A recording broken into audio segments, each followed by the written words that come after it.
I'm telling you, it's a banger.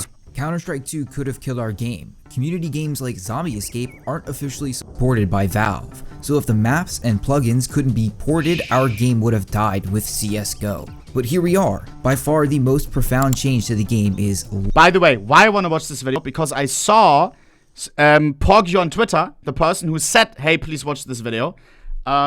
He posted something where he was playing, I think, zombie mod in CS2 already. Someone ported it over, yeah? Look at this right here. This is CS2 and we already have some crazy workshop maps, even though the game isn't even out yet. Watch. Lighting, which we've covered in previous videos, but take a look at just the shooting.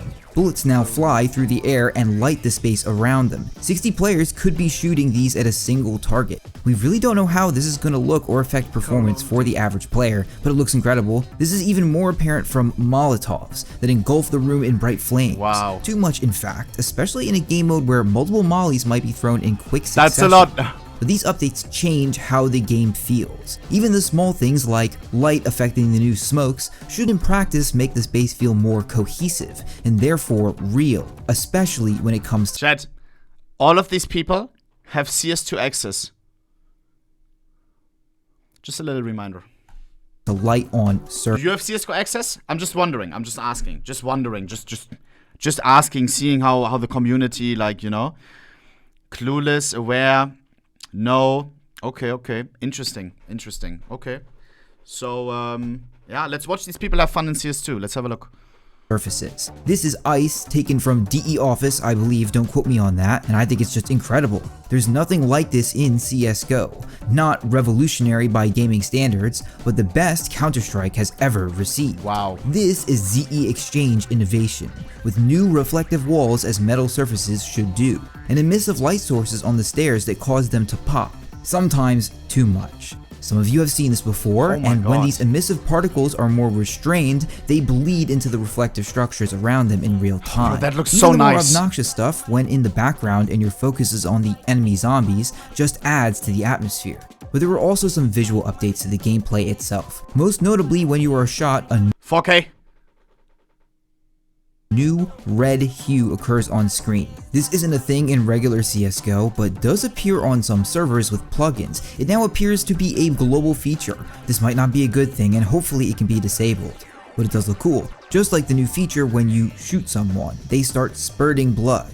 It does look good and will add to the realism and just... That looks so insane. I didn't even realize when I played this CS2 beta. Shoot someone, they start spurting blood.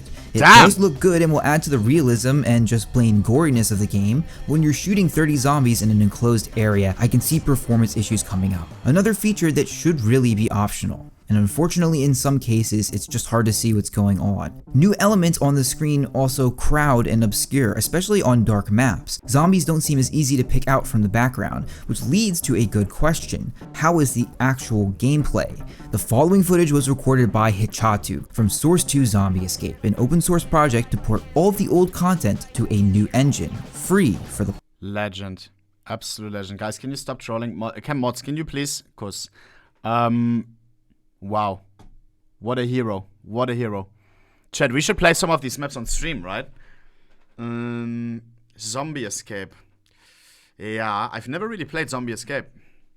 Could be interesting though. Maybe we will play it after this video. Public. We were able to launch a server with about 16 players. Gunplay feels responsive and accurate, and most importantly for Zombie Escape, shooting players who don't die sends them flying backwards. This is how humans defend themselves and progress through the map.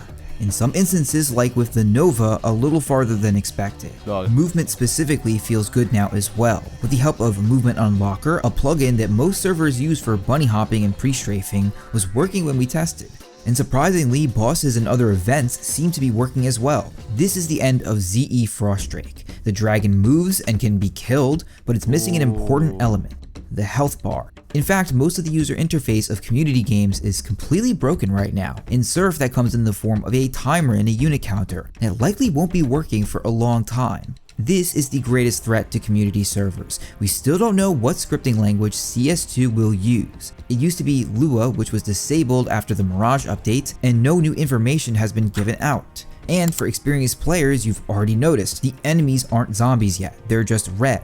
Custom models might be possible, but we can't animate them properly with the current tools. There are some sneak peeks here and they look pretty cool. Other things are missing, like an actual Steam workshop to share content, or the plugins that help with server downloads. So unfortunately, while there might be Zombie Escape Surf and B-Hop on day one, they might be missing some of the core features we need. We are ultimately beholden to Valve. So far, 2 live playtest sessions have been successfully completed in CS2, one of which I was lucky enough to be part of and another recorded by Hitchhatu. While Zombie Escape will work in CS2, we aren't out of the woods yet. If you want to see some side-by-side comparisons of CSGO and CS2, go check out this video. Thank you so much for watching and good luck sliding those triangles. Damn. Chat, I didn't even know that, like, before I saw the tweet, I didn't know that these maps were already, some of them were already ported over.